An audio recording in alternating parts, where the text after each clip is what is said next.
रुको, जो तुम सुनने वाले हो वो ऐसा रहस्य है जो तुम्हारी सोच हिला देगा। नीलाचल पहाड़ी के शिखर पर है वो स्थान जहां मां की शक्ति का असली रूप विराजमान है। यही है कामाख्या धाम।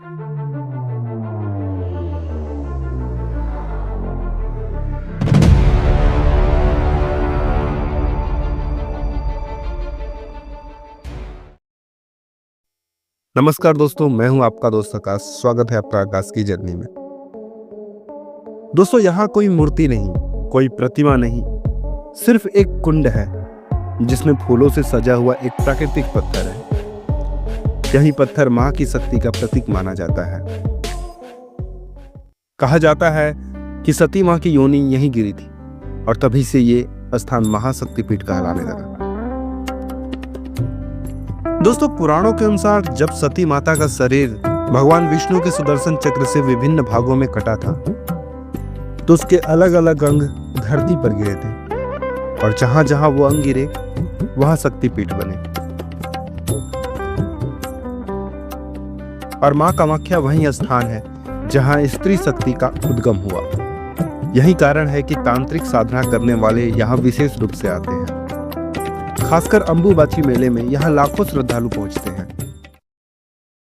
दोस्तों, हर साल आषाढ़ मास में एक अद्भुत घटना घटती है। माना जाता है कि इन 3 दिनों में देवी मां रजस्वला में होती हैं, अर्थात उनका मासिक धर्म मेंस्ट्रुएशन साइकिल होता है। साधारण जीवन में इस अवस्था में नारी को आराम और सम्मान की जरूरत होती है, लेकिन कामाख्या धाम में वही अवस्था सृजन और शक्ति का उत्सव मनाती है। मां को 3 दिन विश्राम दिया जाता है। मंदिर के द्वार बंद कर दिए जाते हैं। 3 दिन बाद जब द्वार खुलते हैं तो माना जाता है कि देवी मां ने अपनी शक्ति को नवीकृत कर लिया है। इन्हीं दिनों ब्रह्मपुत्र नदी का जल भी लालिमा लिए दिखता है, जैसे प्रकृति स्वयं मां के साथ इस दिव्य रहस्य का उत्सव मना रही हो। दोस्तों, कामाख्या मंदिर का निर्माण बहुत अनोखा है। इसका गुंबद और ढांचा नीलांचल शैली में है, जो भारत में बहुत कम देखने को मिलता है। इस मंदिर का इतिहास 8वीं-9वीं सदी तक जाना जाता है। बाद में कोच राजा नर नारायण ने इसे दोबारा बनवाया और आज जो रूप हमें दिखाई देता है वो उसी काल का है।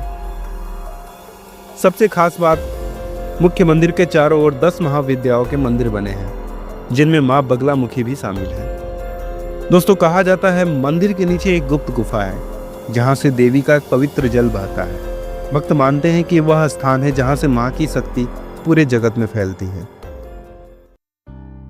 यहाँ हर साल लाखों साधक, तांत्रिक और भक्त अपनी श्रद्धा अर्पित करते हैं। कहा जाता है जो भी सच्चे मन से यहाँ पूजा करता है उसके भीतर मां की ऊर्जा जागृत हो जाती है। यही है कामाख्या, जहां से सृष्टि की शुरुआत मानी जाती है। अगर आप चाहते हैं ऐसे और भी रहस्यमय पीठों की कहानियां तो अभी सब्सक्राइब बटन दबाइए और बेल आइकन जरूर दबाइएगा, क्योंकि अगली बार हम लेकर आएंगे उस शक्तिपीठ की गाथा जहां मां तारा के दर्शन से साधक को मिलता है सिद्धियों का वरदान, जहां शमशान के अंधकार में जलती है भक्ति की ज्योति। जी हाँ, मैं बात कर रहा हूं तारापीठ की। पर सावधान, उनकी कथा उतनी ही डरावनी है जितना दिव्य। तो क्या आप तैयार हैं मां तारा की उस रहस्य को सुनने के लिए? मिलते हैं अगले वीडियो में। जय मां कामाख्या।